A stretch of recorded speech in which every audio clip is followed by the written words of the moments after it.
Hello friends, मैं रचना Amarnath happy literature channel में आपका स्वागत करती हूँ. In today's video, I have chosen a topic from literary theory and criticism.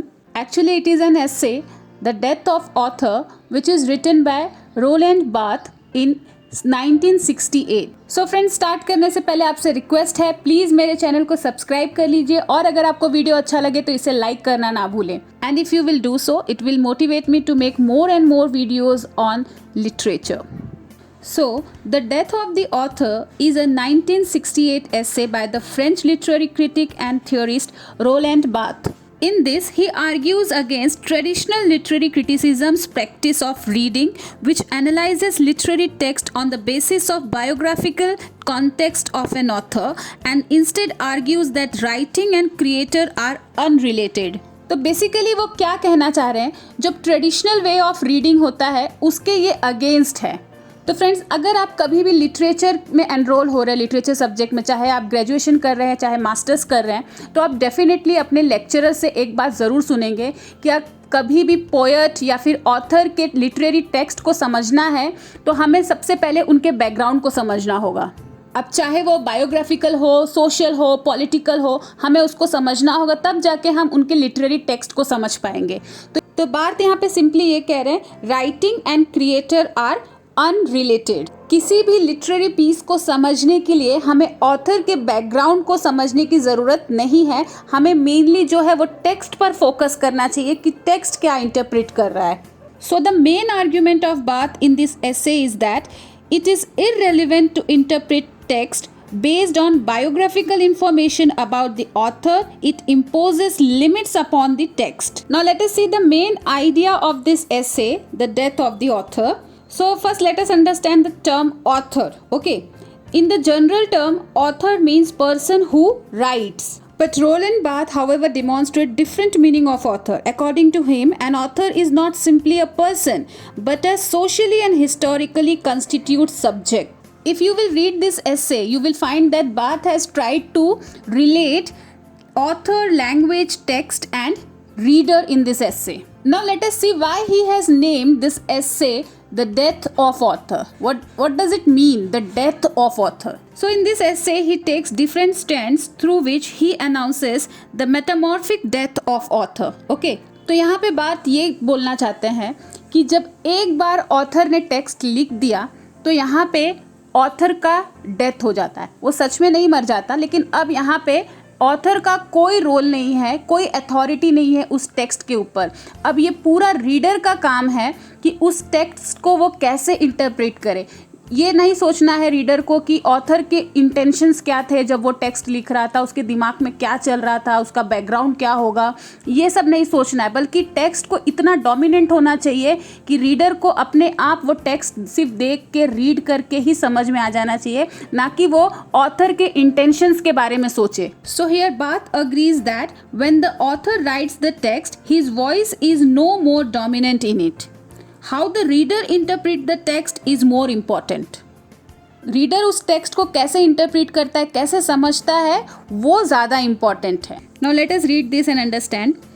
According to Barthes, the intention of author is irrelevant. ठीक है, कोई भी टेक्स्ट में ऑथर का इंटेंशन जो है वो रेलिवेंट नहीं होता है.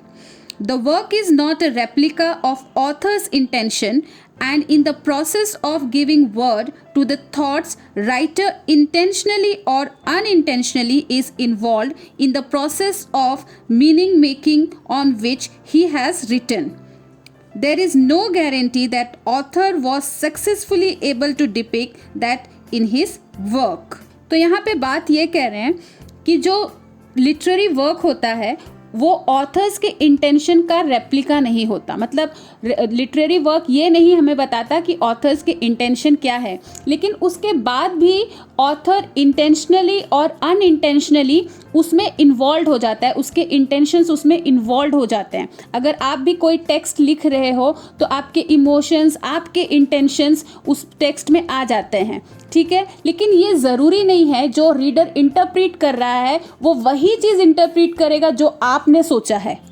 Okay, but it is not necessary a failure of author. मतलब अगर रीडर वो चीज़ नहीं इंटरप्रेट कर पाए कि ऑथर क्या सोच रहा होगा, क्या है उसके इंटेंशंस है, तो इसका मतलब ये नहीं है कि ये ऑथर का फेलियर है।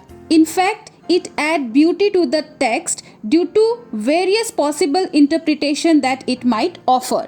ठीक है, तो ये ऑथर का फेलियर नहीं है, बल्कि ये क्या कर रहा है, उसके टेक्स्ट में एक ब्यूटी ऐड कर रहा है, क्योंकि ये बहुत सारे पॉसिबिलिटीज ऑफर कर रहा है रीडर्स को कि वो अपने अपने तरीके से उस टेक्स्ट को इंटरप्रेट कर सके। फ्रेंड्स, आई होप ये कॉन्सेप्ट आपको समझ में आ रहा हो। ये थोड़ा सा फिलोसफिकल है, थोड़ा सा डिफिकल्ट है समझने में। अगर आपको समझ में आ गया या समझ में आ रहा है तो प्लीज़ मुझे फीडबैक कमेंट सेक्शन में ज़रूर लिखिए। चलिए आगे देखते हैं। As the writer begins, the author starts entering to his own death। चलिए आगे देखते हैं।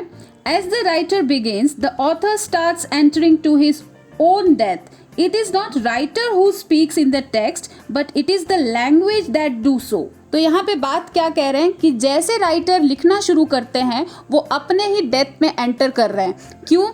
क्योंकि यहाँ पे राइटर डोमिनेंट नहीं है। एक बार टेक्स्ट लिखना शुरू हो जाता है तो लैंग्वेज इंपॉर्टेंट है, टेक्स्ट इंपॉर्टेंट है, ना कि writer. Pointing towards another ideas in the essay, he says, linguistically, author is nothing. It is the language that function।